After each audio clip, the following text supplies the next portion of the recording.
right, everybody, we're going to get rolling here. So today is Monday, brand new week. Hope everyone had a nice weekend. Only had some nice weather, which was good. Got to go outside a little bit.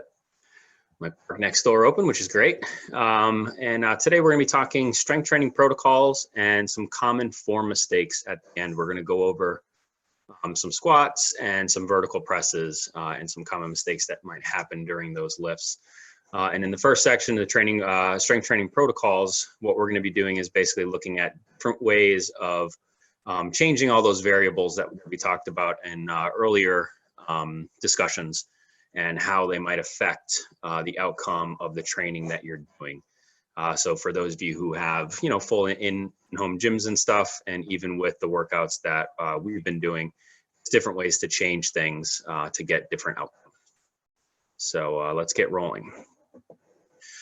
So we've talked about this before, but what are you doing strength training for? We've dealt a lot with the sports ends of things. We've talked a lot about athletes and stuff, but we haven't talked about for general health, for muscle gain, for fat loss, or for injury rehab. So we're going to kind of deal generally today with general health stuff, and then people who are looking to maybe gain some size, whether it's female athletes or male athletes, or just general population people who are looking to just get a little more muscle on their body. And then people who are also looking to try to lose weight or fat loss. And then injury rehab stuff, we'll do that a little bit further down the road. Okay, so the general health or Gen Pop, as we say in the business, this is someone who's looking to maintain a healthy lifestyle and maybe looking to gain some muscle or perhaps lose weight, maintain joint health and or heart health. So within that, we have a huge range of factors to consider as we build programs, whether it's me building a program for a group or for Gen Pop, like private training. Always want to know what it is the person wants to do before I go and actually start to build their workouts. And this is someone who might be looking to lose weight. Someone who is looking to lose weight will have a program that is very, very different than someone who is looking to gain muscle, which is what we're going to discuss today, like how those two competing things completely alter the way that a workout is run. So let's look at a few programs and kind of talk through it. All right, so weight loss and strength training. Common misconception is that strength training and weight loss do not go hand in hand. A lot of people think that just doing cardio is the best way to lose weight, and they're just completely wrong. The science behind it basically is when, I just ran today. When I was running, I did 5 miles. It was about 36 minutes of running. And I was at, peak cardio levels for those full 36 minutes. But what happens with running or cardio or biking, ellipticals and things like that is you'll have that spike in calorie burn and heart rate. Then as soon as it's over, that comes all the way back down. And with strength training, you get a spike, and then even after you finish, caloric burn and the cardio levels and stuff are going to stay a little bit higher after workout is over. And this is because I think we talked about 2 discussions ago, when we're strength training, we're actually damaging muscle, we're actually ripping muscle. So your body stays active as it starts the healing process. So metabolism stays a lot higher through like 30 minutes of strength training. You'll get a much bigger burn if you did even an hour to 2 hours of cardio training. There's some variables that are going to go into that we don't really need to get into. Strength training is a huge part if you're looking to lose weight. All right, so how you implement that strength training program is going to be vital to the program's success if it is that you're looking to lose weight. So first off, the program needs to be balanced with the rest. There's a misspelling there. I should go back and fix that. Sorry about that. With the rest of the week, your rest and also cardiovascular end of the training. So you want to have a balance of strength training, rest, and cardio. The exercises that you're picking should focus on complex motion, obviously done properly. Remember, complex motions means we have multiple joints moving at one time. So things like squats, push-ups, lunges, pull-ups, anything where multiple joints are moving at the same time. There's going to be a higher demand for blood flow during those exercises, which means there's increased metabolism, increased caloric burn as you do these. If you've ever done squats, you know that you get pretty tired by the end of a set of squats. The rest time between exercise should be limited or non-existent, meaning you're working through the exercises quickly. You're not doing the exercises quickly, you're going to the next exercise without too much rest. Again, this is to keep the heart rate up and keep that caloric burn kind of going. Exercise should be contrasting to stimulate blood flow around the body. Contrasting meaning you'll want to do either something lower body to upper body or something push to pull, like a push up to a pull up. With a push up, you're using all of the muscles kind of in the front of your chest and the back of your arms, whereas in the pull up, you're using muscles in the back and then in the front of your arms. So the blood flow needs to alter between those two exercises. So there's always going to be an increased blood flow if you're doing contrasting, if you go from lower body to upper body or push to pull. And with that, again, comes higher caloric burn. The rep ranges should be higher, and our time under load can be higher as well. The higher rep range, if you're doing 15 to 20 reps of an exercise, your time under load is going to be a lot higher. But your heart rate is also going to be a lot higher than if you did, say, 5 to 10 reps. Again, we're looking at weight loss, so we're looking at caloric burn, so we're looking at keeping things at a bit higher pace as we go through said workout. And then exercise should be worked to fatigue and not failure. So fatigue meaning your muscles are feeling tired. Things like, like tricep extensions, you're starting to feel a really big burn. Squats, your legs are really burning. We're not going to the point of failure where we're not able to lift the weight anymore or we're not able to do the exercise. We want to just work to fatigue and then we move on to the next exercise. This is a safety thing, but it's also working to fatigue just stimulates the muscles a bit different than working to failure. That's one of the contrasts between the two things we're going to talk about today. Working to failure, meaning your muscle can't do any more work whatsoever. That is how you produce a higher muscle gains. So working to fatigue, the muscle's not actually failing. We're not going to get as much muscle growth as we would with working to failure. This varies depending on the person. Genetics plays a huge part in what you look like after training. You can have someone who does not want to put on muscle just by doing any sort of strength and resistance training, you're going to gain a lot of muscle. If you ever hear anyone say different, like, doing, this type of exercise has it's slimming and shapes the muscles. That's just not how it works. Your body is going to respond to resistance, how your body's going to respond to resistance, no matter what you do. We can play on the fringes by doing things like this, but body responds how it's going to respond. You just basically have to blame your mother and father for what you look like. Genetics is huge. All right, so we're going to go over 2 possible ways of doing fat burn workouts. These are 2 of my favorite ways of doing it. When I first got into the business, high intensity training, which is what we're going to talk about here, was really kind of coming to the front. So I spent a lot of time training with a lot of the guys that kind of pioneered this type of training, and it's fun. I mean, it's hard. It's high intensity. That's why they called it that for a reason. But this is also a great way to work with general population clients who are looking to slim down or looking to cut some pounds, because they are so intense. The caloric burn level is going to be very, very high. So 2 that we're going to look at, and again, this is just 2. There are millions of ways to do these things, but for our purposes, I want to kind of outline simple things that you guys can implement into your workouts at home right now, and hopefully in the coming weeks we can start working on in gyms again. So a 3x3 and a 4x4, exactly what it sounds like, right? So these are forms of high intensity training or HIIT training.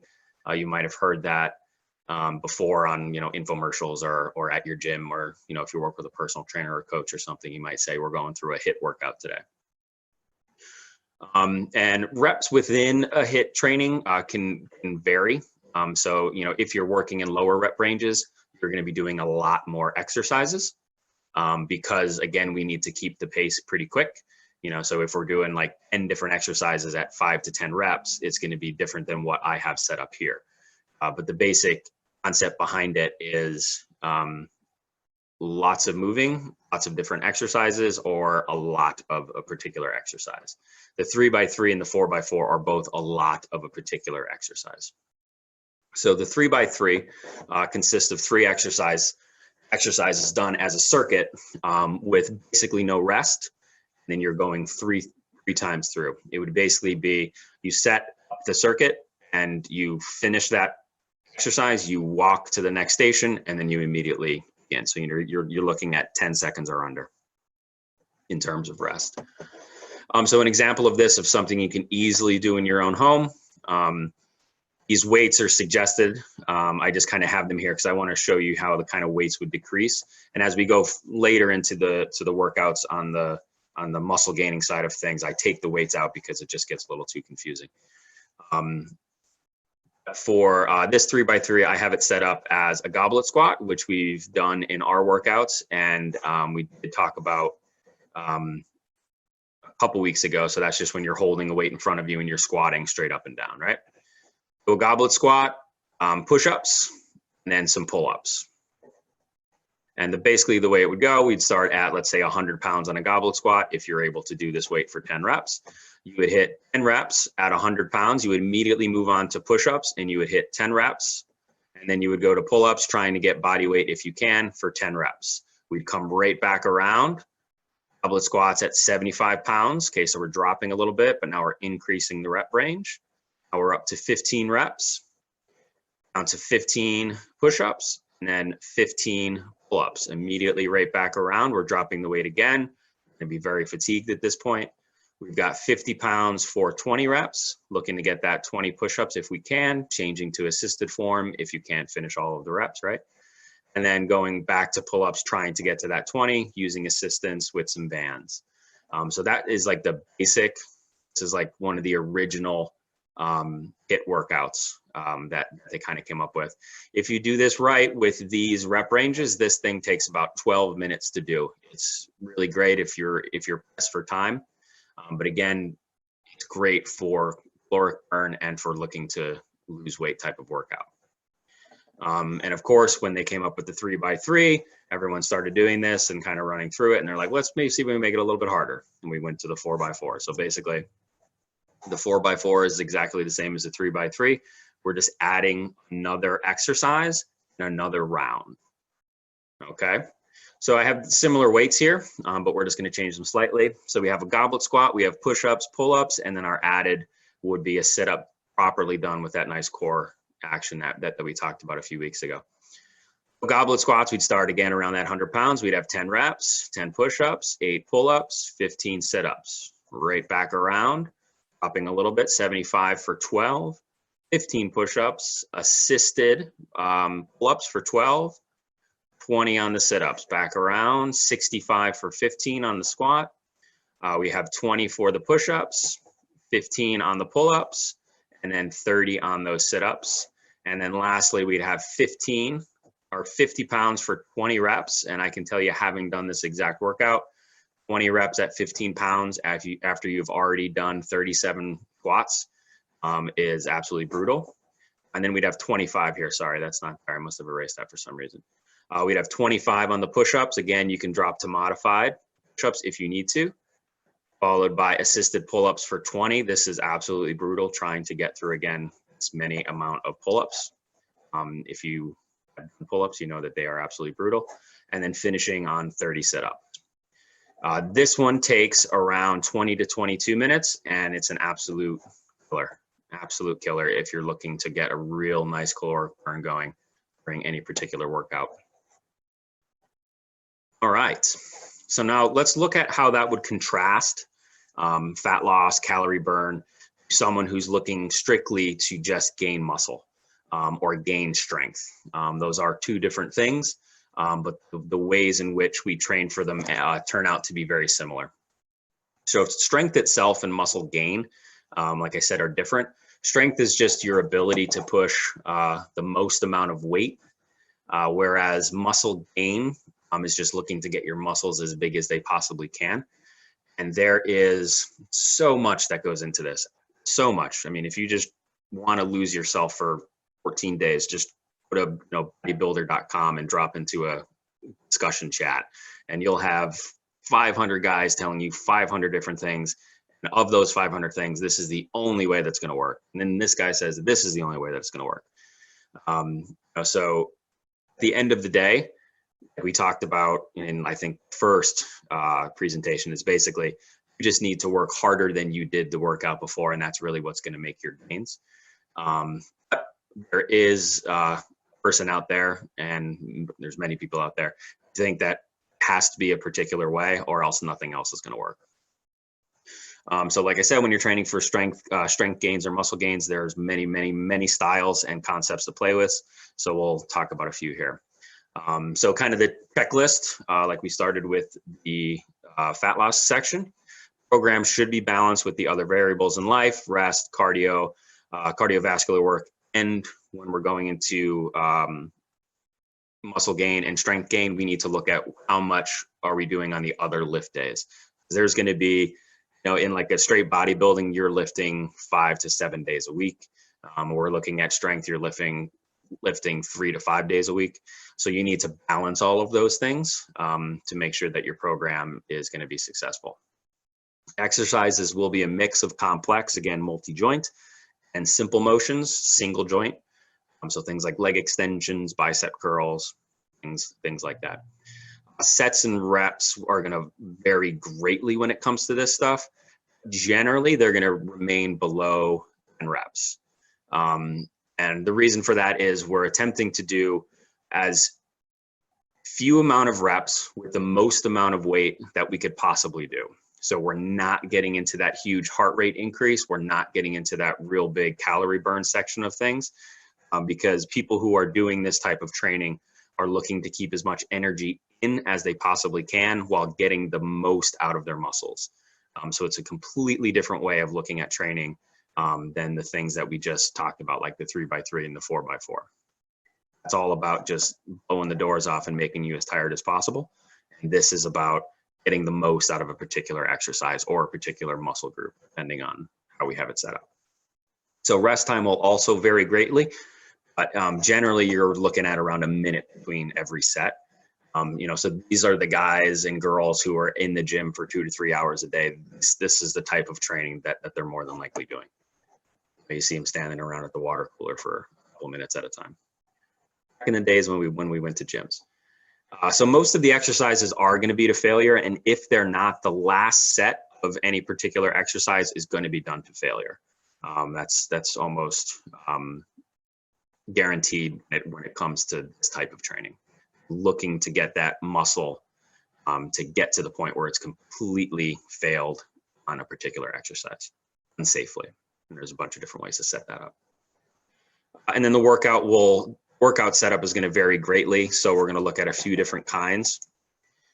And when I say like a few different kinds, for the amount of HIIT workouts that you can come up with, this is endless when it comes to muscle gain and strength gain. Again, drop yourself into any of those forums and your mind will just explode with the amount of variation that can possibly go on. So we're just going to look at one subsection of ways that guys and girls will go about doing this. And this is called splits. So this method is where we split our lifting days into a section, body section, or a particular theme. An example, and again, this is 4 types of splits, but there's many more than this, but I want to try to keep it as concise as I can for everyone, so they're getting as much information without getting overwhelmed. So we have an upper lower split. Basically, day 1 will be all upper body exercises, and day 2 would be all lower body exercises. This is a super common form of split training. It's one that I see a lot of my young athletes want to do. It's not the best type of training for athletes, especially if they're in season. It's because the amount of strength training that's going on just becomes overwhelming with everything else that's going on. We have a push-pull split. So day one would be all pushing exercises. Day two could be all pulling, or there's other ways to set it up, which we'll see in a minute. And then we have lower body day. We would have an upper body push, an upper pull, and then a shoulder day. So this is a 4-day. This could be more than 4 days, but it'd be a 4-day cycle of splits with focus on each of those particular sections. We can do a contrast split. So this is very similar to the push-pull. And each day we'll focus on a section and its contrast, so pushing and pulling. And I have a few examples of how these can be set up. And these two, number 2 and number 4, kind of blend a little bit in the way that you set it up. And I wanted to give you some concrete examples that you guys can play around with if you want to. All right, so upper lower body split. I'm just going to give you like a basic lower body circuit that someone might do. This would be the lower body day. These are all lower body exercises. If you don't know exactly what they are and you want to reach out, I can give you examples, but I'm assuming some basic exercise literacy here. And again, I'm taking weights out just because for safety reasons, I don't want to tell you to be, back squatting 300 pounds if your form isn't there yet. So basically what you would want to be doing on a back squat would be starting around 10 reps at a particular weight, and then we would be increasing weight as we lower the amount of reps. In this basic setup of 10-8-6-4, we're looking to get to failure on the 4th rep of that 4th set. That is kind of the goal. So you would be doing 4 sets of back squats, a minute to a minute and a half rest between each of these sets, and then moving on to your next lift. I have a back squat followed by a straight leg deadlift. And again, 10-8-6-4, working to failure on that 4th rep. We would move into machine work if we're in like an actual gym, where we would be doing like a leg press, okay? Very similar to a back squat, just some slight variances in terms of what muscles are going to be dominant. Same thing, 10-8-6-4, looking for failure on that 4th. Leg extension, so these are all complex, the squat, the deadlift, and the press. And then the leg extension, we go into a simple. Okay, so this is just kicking that leg out usually on a machine, but you can do it with bands and or free weights. Again, 10-8-6-4, looking for failure on that 4th rep. Leg curls can be done on the same machine sometimes if it's interchangeable, or it would be the one where you're laying down, curling your heels up to your butt. Have that 10-8-6-4, looking for failure on that 4th. And finally, a calf raise. Calf raise is that muscle in your lower leg. You're kind of just going up onto your toes. 10-8-6-4, looking for failure there. So that would be our lower body day. If you've ever done a lower body day like this type of workout would leave you not able to walk the next day. Again, why it's not great for athletes to do. All right, so the next day would be that upper body day. This is all upper body, and this is a basic breakdown of 2 presses, 2 complex rows, and then a simple here with the tricep push down. We'll start on the press section. Most people like to start with the pressing stuff. It uses a bit more muscles. You always want to start with the bigger muscles and kind of work your way down. So we have bench press, that same rep scheme, looking for that 4th on failure. Okay, it's 100 pounds, 125, 150, 200, right? Looking for failure on that 4th rep. Shoulder press, or that vertical press, pressing something directly above our head. Got that 10-8-6-4 again. And then our last press or push is going to be our tricep push down. 10-8-6-4, looking for 4 on that failure. Move on to the pulling section. We have a dumbbell row, which is in the current workout right now, so we should know how to do that. And 10-8-6-4, looking for failure on the 4th. Obviously, with this one, we need to have access to a home gym or, once we go back to regular gyms. Pull down, and this is off a machine generally, can be done with hands or swapped out for a pull-up. It's the same exact exercise as a pull-up. 10-8-6-4, 4 on the failure, and then the bicep curl. 10-8-6-4, 4 on that final failure there. Bicep curls can be done with machines, dumbbells, barbells, a whole bunch of things. So these are just kind of the contrast of each other. Bench press and dumbbell pull are contrasting motions. We're pushing out or we're pulling in directly. Shoulder press and lat pull. This is a vertical push straight above our head, and then the lat pull down is a vertical pull straight down. Then we have the tricep push and the bicep are the exact opposites of each other. So we're getting all of the upper body in contrasting motion. All right, now we have our push-pull split. So when I was into real heavy strength training and stuff, you know, like late high school, early college and stuff, this was my favorite type of split. It can just be absolutely brutal. So I have this one set up on a lower upper body push-pull split. And this is one of the ways that you can do it. Like I said, there's a million variances on this. So I just wanted to give you some nice concrete ideas. So if you have a trap bar or if you have a straight bar, you can be doing some deadlifts. Anything lower body where I'm pulling something off of the ground is called a pull, an 864 still. And then I'd go into an upper body bench press or dumbbell chest press. We have our pull and our press, contrasting motions, an 864. This is one of my favorite back-to-backs, followed by my other favorite back-to-back way back in the day. A leg press, right there in the name. Leg press is a press, 10864. And then pull-ups, obviously that pull, 10864. So these are done as a superset. So basically you do a set of trap bar, followed by a set of bench, and then back to the trap bar, bench, 4 sets, back and forth. Same thing here, 4 sets, back and forth. So a little bit different than the upper lower body split where you're just doing a single exercise back to back, back to back. Oops. I do that. And then the last one, we'll go into a simple split, which would be our leg extension. This is a push, pushing that up and out. Then my upper body would be a bicep, which is a pull. So I'm curling that up. I'm pulling it towards me or I'm pushing it away from me. And that leg extension, same 10864, and then 10864 for that bicep, back to back to back. Is a really fun way to work out if it is something you're looking to do. All right, so a lot going on here, but we'll walk through it. So again, I think when I first got into strength training, you know, and I'd go to my buddy's basement, this was kind of like the gold standard of training. I still see people doing it, but it's not as popular as it used to be. So this is a 4-day split. So you're gonna have a lower, an upper push, an upper pull, and then a shoulder split, and a shoulder day split. So the lower day would look something like with a lot of the exercises we've already seen. We have a leg press, trap bar deadlift, calf raise, hip abduction, hip adduction. Hip abduction and adduction is that machine when you sit down and kind of push the pads out to the side or you squeeze them together. We'll be looking at 4 sets of leg press, 4 to 5 sets of leg press, 4 to 5 sets of deadlifts, and then 4 to 5, 4 to 5, 4 to 5. And so that's a big, heavy leg day right there. You know, your next day, while you're barely able to walk the next day, you're going to go into your upper body push. We want to have a flat press, which is our bench press, and then 2 forms of vertical or decline. So I did a shoulder press, which is a vertical, and then an incline, which is a hybrid between these two.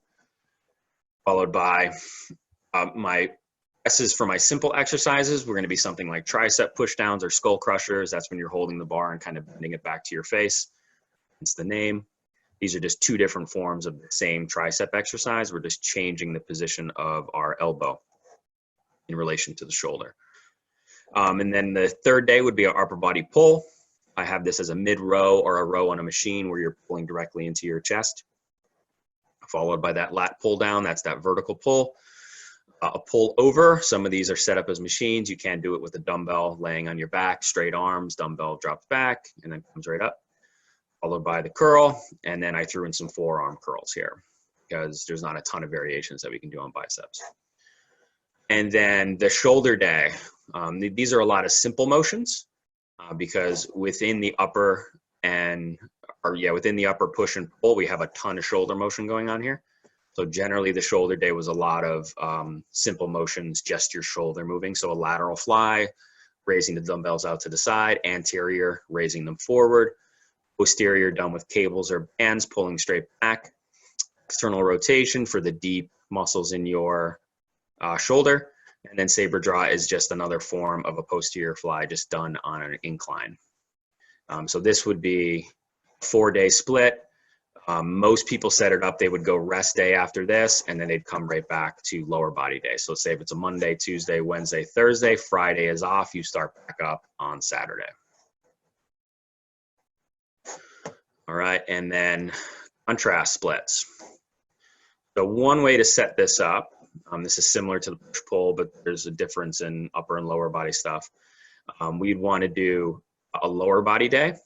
So a pull, again, we can do a dumbbell deadlift or a trap bar deadlift or a bar deadlift, which would be our pull, followed by press, which would be our leg press, and any sort of pressing machine that you've ever seen at a gym would be kind of fall under this. These back to back, absolutely brutal. If you're doing them 4 sets, contrast back and forth, lift the leg press back and forth, killer.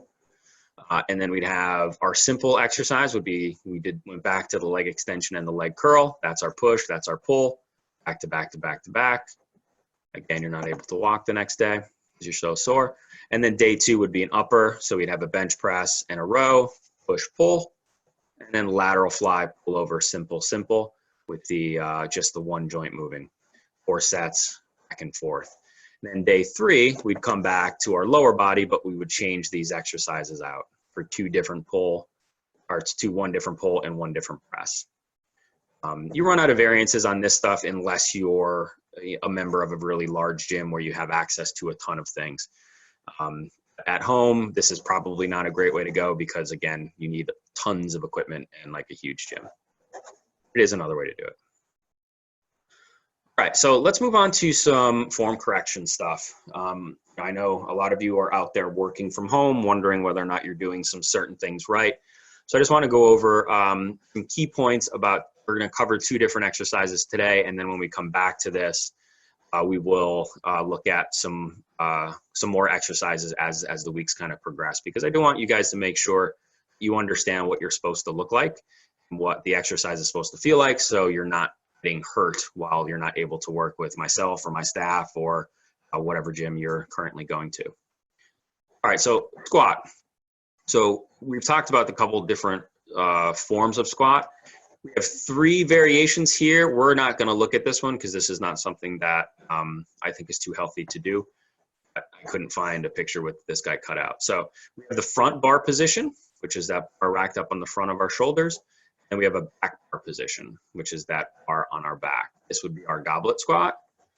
And that's the progression onto the back squat or with the bar with the front squat. And this is a nice illustration because it gives us a nice vertical line.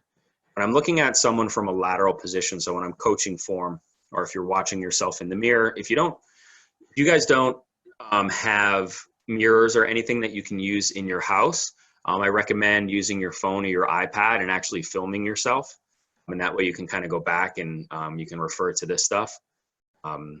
Make sure that you're in the right position. So when I'm goblet squatting, or if I'm doing a front barbell squat, I have that bar up in front. It's going to change the position of where the weight is. And we've talked about this a few times, where we want the weight to have a direct line straight down through the floor to our foot, through our foot to the floor. Right, so in that front barbell position, when it's racked up in front of our shoulders, we need to have a slightly different position than when it's on our back, right? So my butt's not going to go as far back on a front squat. I'm using a bit more quads, and my knee ends up a little bit forward of my toe position on a front squat. So my back is a little bit more vertical. Make sure that weight goes directly down right through our midfoot. You can, if you're taking video, you can draw right on yourself with a nice straight line and make sure it looks good. The back, the same thing. That bar, that weight drops straight down and goes straight through our midfoot. In this illustration, his knee is a little bit too far forward, but we're looking more at this line, making sure that barbell, that dumbbell, if you're racking up onto your back with the dumbbell, is sitting directly over the middle of your foot. We need that weight to have a direct line straight down. Obviously, our back needs to be nice and straight and our core tight. All right, from the front, he's racked up in what would be a front bar position, but the same is going to hold true even if it's a back bar here. So we want to see those knees out, what I call an inside angle on the knee. I want to see that big angle right there and right there as my knees drive out. And as I'm sitting down in the bottom, I still have my knees out, nothing in front, toes not really starting to rotate out. And we're sitting with the butt right at that knee level. So that's a nice illustration of what we're supposed to be looking at when we're doing this.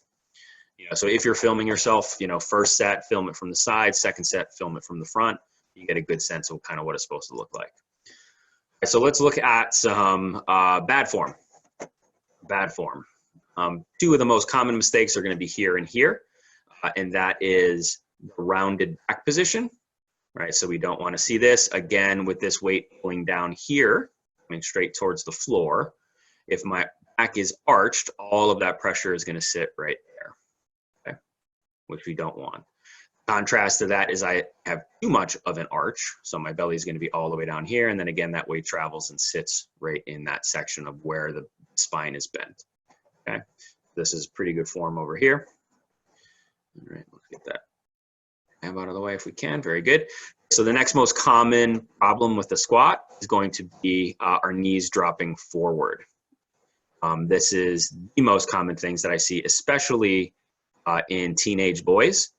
Tend to be very quad dominant. So we kind of shift forward, and I don't know if you guys can see that menu popping up.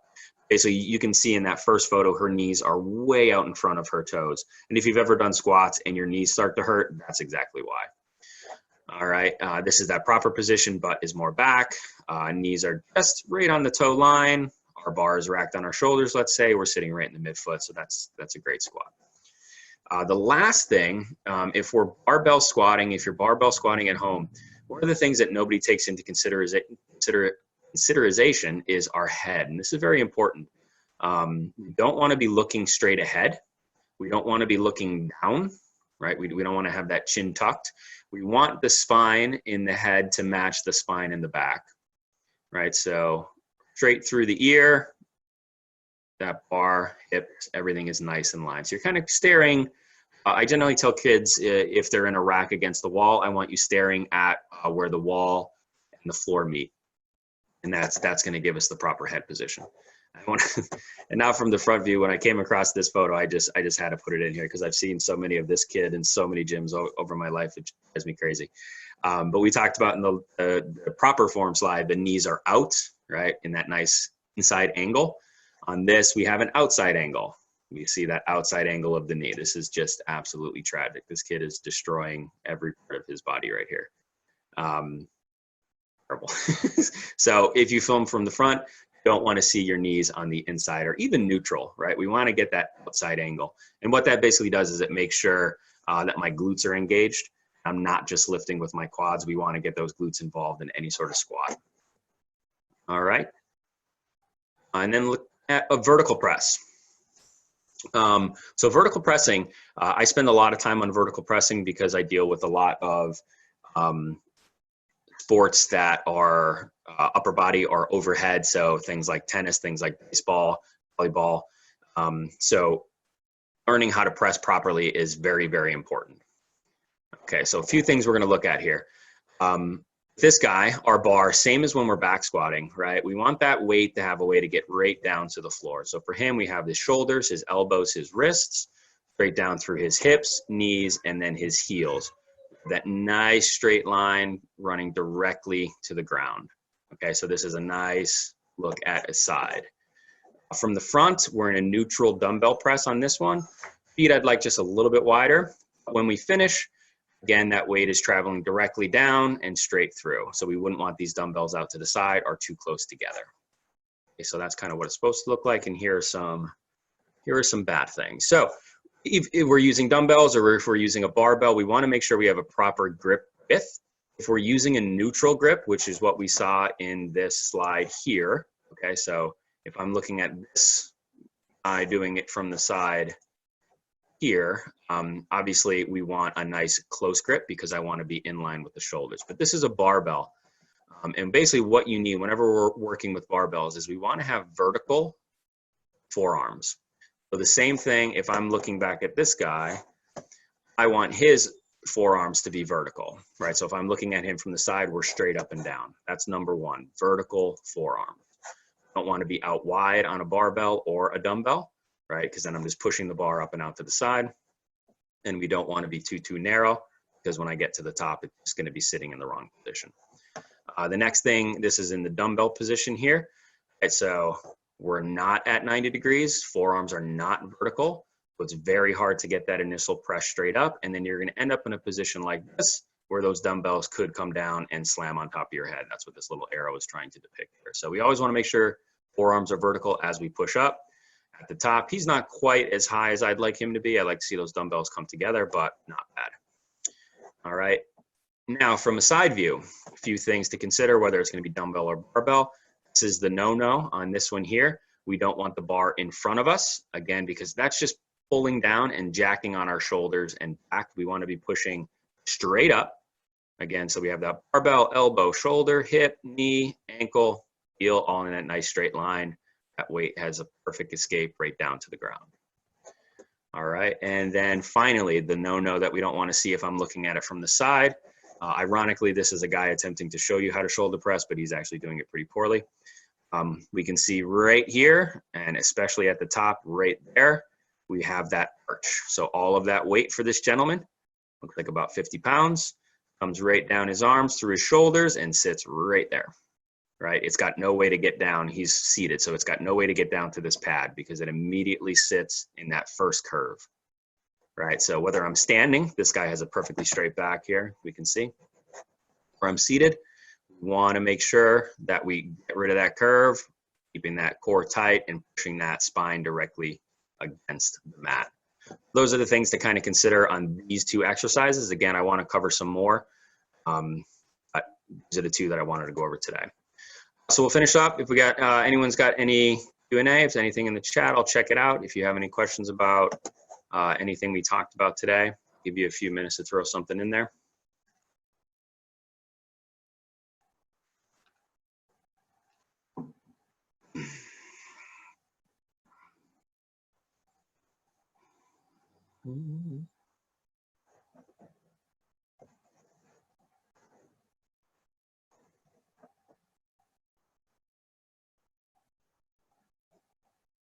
All right, looks like we got a cry. Oh, hold on.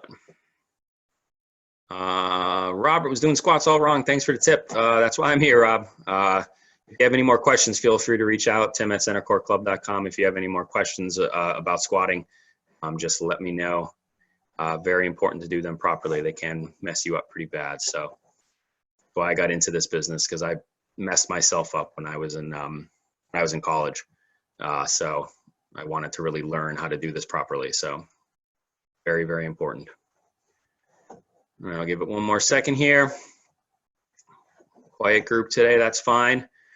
Again, if you have any questions, email me. And what about leg extensions? Are they bad for the knees? So they're not bad for the knees, Rob. They tend to be more stressful on the knees, as long as you're doing them with a contrasting exercise, like doing a leg curl directly after, or doing other hamstring work on top of the leg extensions. You should be fine. If you have chronic knee problems, they're probably good to stay away from, and just basically monitor how you feel. Like if you're ever getting a tension on or pain on top of the kneecaps when you're doing a leg extension, you just kind of axe it. There's other ways to get that work done. And yeah. All right, everybody. If you have any more questions, tim@centercourtclub.com.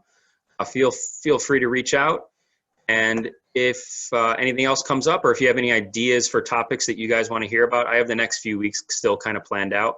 But going forward, if there's anything you want to hear about or learn about, just let me know, and I'd be happy to cover it. All right. Thanks, everybody. Have a good week.